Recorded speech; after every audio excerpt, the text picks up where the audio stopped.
What is the best place for people to listen to the whole album? Because it's a journey, you say, but Yeah. Should you take some songs and listen to it some places? Or? No, I think it is a journey, and for me, I love listening to it in headphones, because then you just go all the way to the mountain garden, you know. So that is my favorite one. My favorite places to listen to records is always mine. But I have thousands of records on my computer and I have no connection with them. Do you know what I mean? I'm going through making playlists and I realized that I don't listen to records anymore. And I have no connection when I'm going, oh, this is a great record, maybe I should listen to that. And I go, oh no, maybe this one. And I end up listening to nothing, you know. So is that a bad thing that it's so much easier now to just listen to one, make a playlist, listen to one song and one song? It is for me, just for me. I don't know who else, but for me it has made me completely detached from the whole thing.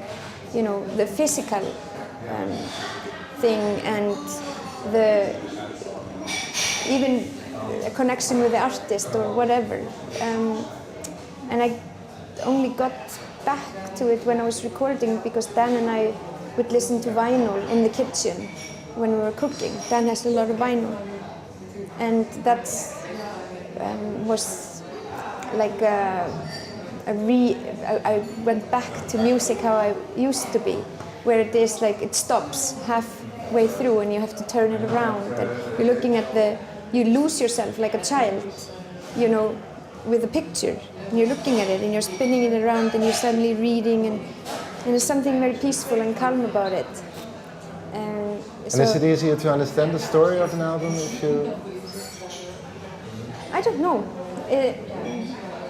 This is just kind of how I listen to records and how I enjoy them. And yeah, so somebody else enjoys it in a totally different way.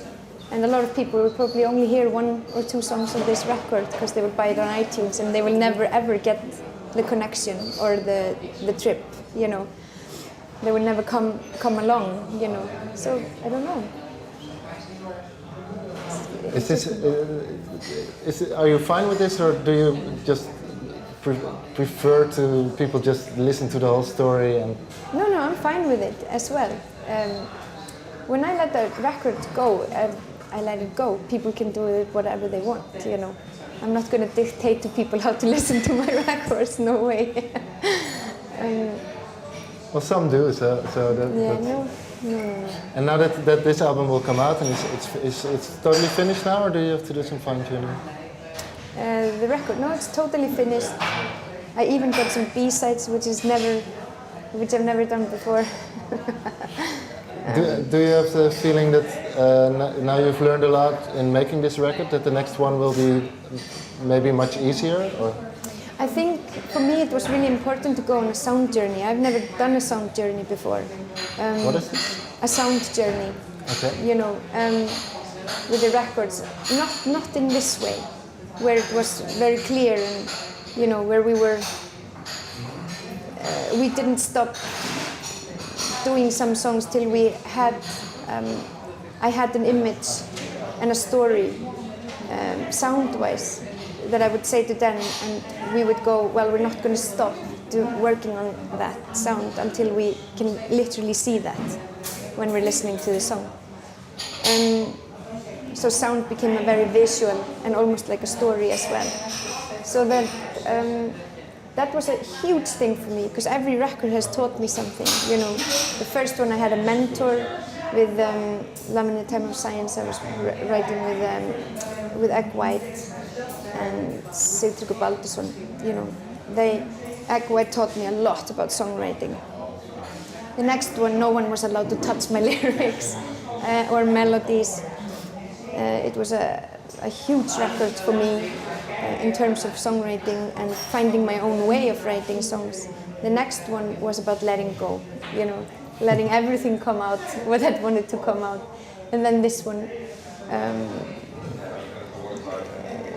which is a really important record, and this is This one is in this line you're telling. This is the one that's logically where you find the balance, and that's yeah, that's why lyrics, writing lyrics in a new way without maybe being in a flow more in a thoughtful way, you know, maybe, and the more intimate also.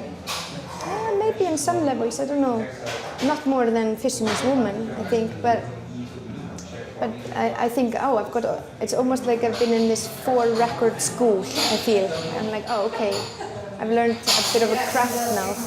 And now I'm getting a bit sort of like excited about the next one. And I almost want to start working on that right now with all of that in my What kind of feeling bag. do you have for the next record then? I don't know. I don't like walking to making a record and knowing what I'm doing. The magic is just not knowing at all, because you're always going to start with an idea and it's going to turn into something completely different. And I like it much more to just keep things moving and let it just take you wherever it has to each time, and try not to be such a control freak about it, you know. And that's when it becomes really fun and surprising, you know. So. Okay, thank you. Thank you.